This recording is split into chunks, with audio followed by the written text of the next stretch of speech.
for Ballarat, and then we'll come back. Sure, broadcasting will see what the problem is. The member for Ballarat. Thank you very much, Mr Speaker. My question is to the Deputy Prime Minister.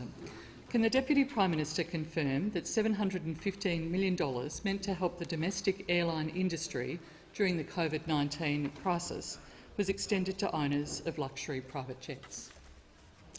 The Deputy Prime Minister.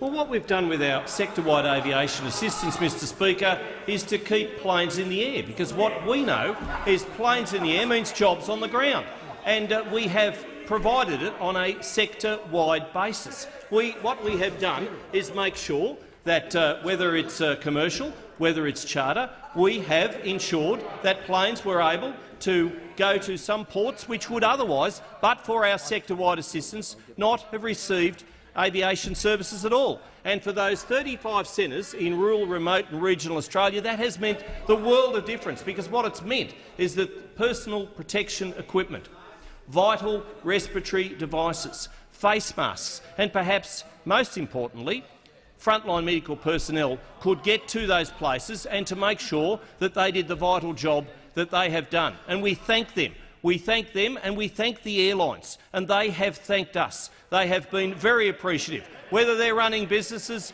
they have thanked us for the support that we have provided. And I'm not quite sure why you're going cha-ching, cha-ching, Leader of the Opposition. This has meant the world of difference to those communities. It's meant the world of difference. And perhaps, if the borders were reopened and reopened sooner, then we could get on with interstate travel, because interstate travel is going to help those travel agents, it's going to help those tourism industries, it's going to help parts of Australia which have not even had a coronavirus case, and yet they've been impinged upon. They've had restrictions placed on them by faraway premiers and chief ministers in capital cities that have been quite unfair on their communities, but they have persevered. They have endured because they are in it with the rest of Australians. They are in it to make sure.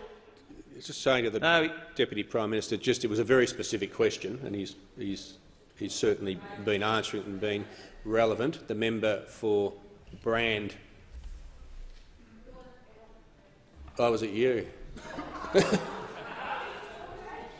I think they're only being supportive, in fairness to them, Mr Speaker. I think they're being supportive of my answer, and with that I've concluded.